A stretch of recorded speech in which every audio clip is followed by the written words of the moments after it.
नमस्कार। जय तंत्र मंत्र केंद्र में मैं आप सबका हार्दिक स्वागत एवं अभिनंदन करता हूं। मैंने कुछ समय पहले पितृ पक्ष के बारे में आपको जानकारी दी थी। आज मैं लाया हूं पितृ पक्ष के बारे में पाठ नंबर 2 वीडियो नंबर 2 वीडियो जो है उसमें मैं आपको विशेष बात बताना चाहूँगा जो उस वीडियो में नहीं बता पाई थी। इसलिए मेरा जिन्होंने उस वीडियो को ना सुना है तो वो कृपया भाई बहन उस वीडियो को अवश्य सुन लें, पहला वीडियो, क्योंकि ये दूसरा वीडियो है। महापुरुष कहते हैं पितरों के बारे में कि जिनको सब कुछ पाना हो वो अपने पितरों की पूजा करें। जिनको सुंदर स्त्रियां पाना हो, जिसके घर में विवाह ना होता हो वह परिवार को पूजा करें। जिसको संतान की इच्छा हो, सुंदर नाम कमाने वाली कन्याओं की इच्छा हो, वो द्वितीया को पूजा करें।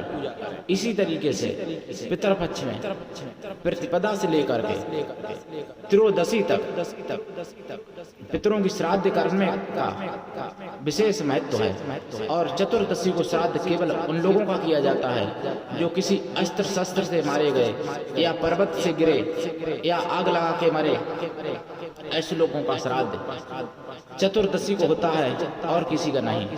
अमावस को श्राद्ध करने से सारी इच्छाएं पूरी होती हैं। अमावस को जो श्राद्ध किया जाता है वो सभी कामनाओं को पूर्ण करता है। जिसको सोना चाहिए, चांदी चाहिए, हीरा जवाहरात, कोठी बंगला, वाहन, ऐशो आराम, यानी दौलत और शौहरत दोनों चाहिए, वो पितरों की पूजा करें। ऐसा कहा है, महापुरुषों ने भी कहा है और शास्त्रों में भी लिखा है। वायु पुराण भी भरा पड़ा है श्राद्ध पद्धति से, गरुण पुराण भी भरा पड़ा है श्राद्ध पद्धति से। महाभारत में भी श्राद्ध का कई जगह वर्णन आया है। अग्नि पुराण में भी श्राद्ध का कई बार वर्णन आया है। भविष्य पुराण में भी श्राद्ध का कई बार वर्णन आया है। भागवत में भी श्राद्ध का कई बार वर्णन आया है। अब यहाँ तक कि भागवत तो श्राद्ध से शुरू ही होती है, क्योंकि आप जानते हैं भागवत में पहले ही गौकर्ण और धुरंधकारी की कथा आती है, जिसमें धुरंधकारी जब प्रेत बन गया था, गौकर्ण ने उसकी कई प्रकार से श्राद्ध की थी, लेकिन जब मुक्ति ना मिली तो फिर अपने भाई मृतक हुए, प्रेत रूप में परिणत हुए धुरंधकारी को उन्होंने श्रीमद् भागवत महापुराण ही श्रवण कराया था। तो रामायण में भी श्राद्ध का वर्णन है और हर जगह कहा जाता है कि बलि विश्वदेव और श्राद्ध कर्म करना चाहिए। और वैसे भी व्यक्ति जब जन्म लेता है तो उस पर कुछ लोग बताते हैं 3 ऋण होते हैं, लेकिन कहीं शास्त्रों में लिखा है, हर जगह लगभग लिखा ही है कि 4 ऋण लेकर के उत्पन्न होता है, और बल्कि 5 ऋण आदमी लेके उत्पन्न होता है। और जब 5 ऋण मुक्त कैसे होता है, 5 प्रकार के यज्ञ किए जाते हैं, जैसे अतिथि यज्ञ, देव यज्ञ, ऋषि यज्ञ, पितर यज्ञ, स्वाध्याय यज्ञ। देवताओं का ऋण यज्ञ हवन करने से कटता है, मुक्त होता है व्यक्ति। ऋषियों का ऋण स्वाध्याय करने से, वेद पुराण पढ़ने से, ऋषियों के ऋण से व्यक्ति मुक्त हो सकता है। देवताओं के ऋण से, हवन यज्ञ से मुक्त हो सकता है। पितरों के ऋण से, श्राद्ध करने से मुक्त हो सकता है। और अपने माता पिता, इन जो मुख्य पितर हैं, उनके ऋण से व्यक्ति अतिथि सत्कार से मुक्त हो सकता है। अतिथि सत्कार करने से मुख्य पितरों का ऋण जो है उससे मुक्त हो सकता है। और वैसे मुक्त्या पूर्णतया 3 ऋण होते हैं, देव ऋण, पितृ ऋण, ऋषि ऋण। तो उनका तीनों का मैंने आपको विधिवत बताया। संक्षिप्त रूप से। इसलिए आप श्राद्ध जब तक नहीं करते हैं, पितृ क्रिया नहीं करते हैं, तब तक आप पितरों के ऋण से मुक्त नहीं हो सकते। जब तक आप हवन यज्ञ नहीं करते तब तक देवताओं के ऋण से मुक्त नहीं हो सकते। जब तक आप अच्छी पुस्तकें नहीं पढ़ते, जैसे वेद पुराण नहीं मिलते हैं, रामायण गीता, इसी को पढ़ो, वेद पुराण पढ़ो, इनसे जो है आप ऋषियों के ऋण से मुक्त हो सकते हो। और भारत माता का ऋण है, वो कैसे मुक्त होगा? जब आप देशभक्ति करेंगे, जब आप सनातन धर्म में पूर्ण रुचि रखेंगे। जितने भी भारत में हैं, चाहे हिंदू हों भाई, चाहे मुसलमान हों, चाहे सिख हों, चाहे ईसाई हों, भारत माता के ऋणी सभी हैं जितने भारत में हैं। तो इसलिए आप सबका कर्तव्य है कि मिलकर के भारत माता का साथ दें। हिंदू, मुस्लिम, सिख, ईसाई चारों लोग, चारों धर्म के मिलकर के, अन्य धर्मों के भी लोग मिलकर भारत माता का साथ दें, ताकि भारत माता के ऋण से आप मुक्त हो सकें। भारत माता का साथ देने का मतलब यही है, सनातन धर्म का प्रचार प्रसार, भारत का गौरव बढ़ाना, भारत का नाम ऊंचा करने की कोशिश करना और भारत के लिए कुछ अच्छा करके दिखाना, अपने प्राण भी दे देना भारत के हित में। यही है भारत माता के ऋण से मुक्त होने का उपाय।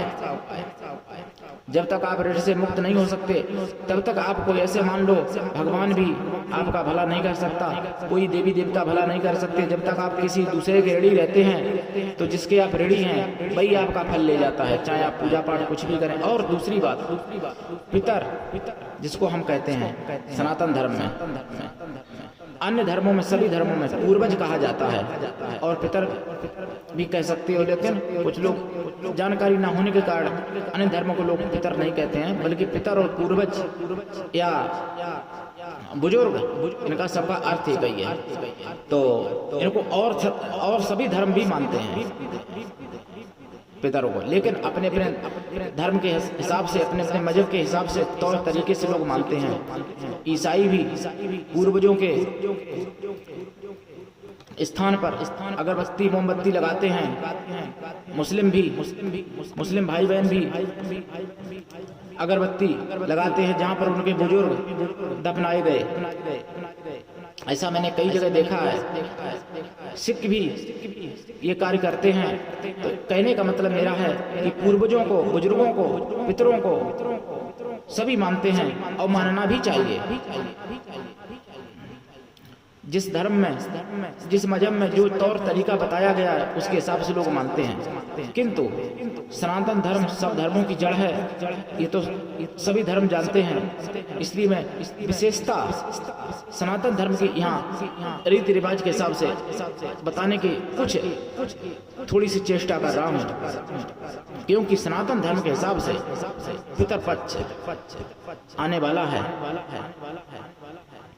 तो आप जो है, हालांकि किसी भी धर्म के यदि पितर पक्ष में, जो सनातन धर्म के हिसाब से जो पितर पक्ष होता है, उसमें किसी भी धर्म के अपने पूर्वजों को यदि कुछ भी देते हैं, अगरबत्ती, मोमबत्ती या फूल, प्रसाद, मिठाई या कोई भी भोग, कोई भी प्रसाद, सिन्नी, जो भी कहिए, तो उसका फल कई गुना अधिक हो जाता है। क्योंकि सबसे पहले सनातन धर्म ही चला था और भगवान के यहाँ सभी एक हैं। भगवान के यहाँ कोई धर्म नहीं है, भगवान के यहाँ सभी एक धर्म के हैं।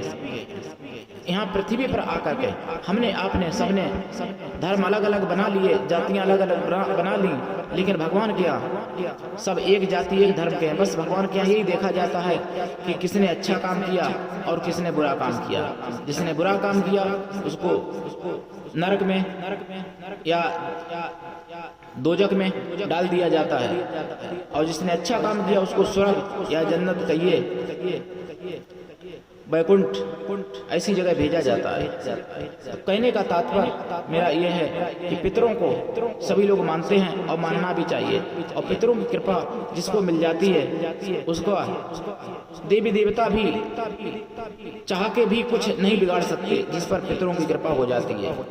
इसलिए जो पितर जो को पूजते हैं वह भूत बाधा से निश्चिंत रहें। उनके यहाँ भूत प्रेत की दिक्कत नहीं हो सकती, क्योंकि पितर इतने बली हो जाते हैं, आप जब उनको खिलाते पिलाते हैं इतने बलवान हो जाते हैं कि वे भूत प्रेतों को तो टक्कर देके भगा देंगे, देवी देवताओं से भी टकरा सकते हैं, इतना उनमें बल हो जाता है पितरों में। ऐसा वरदान उनको ब्रह्मा से प्राप्त है।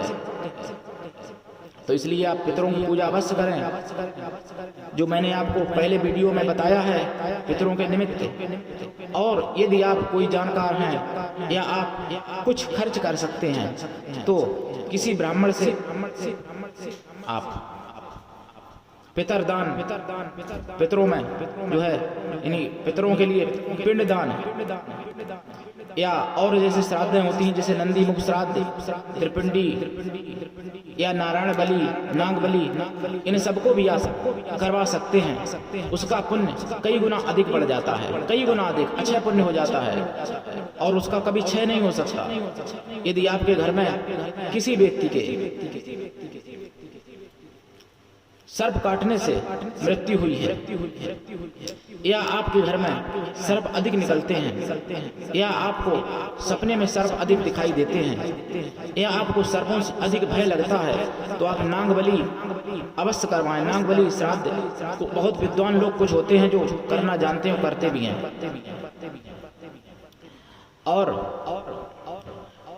यदि नाग बलि आप नहीं करवा सकते तो आप एक मंत्र है ओम कुरकुल्ले हुम फट, इस मंत्र को आप नाग पंचमी से प्रारंभ करके जपें, या नाग पंचमी जैसे नहीं मिलती है आपको, ज्यादा समय है आने में, तो आप किसी भी महीने की शुक्ल पक्ष की पंचमी से आप जो इस मंत्र को जब प्रारंभ करें और इस मंत्र को 1.25 लाख कर लें, इससे आपको सर्व संबंधित सारी दिक्कतें दूर होंगी।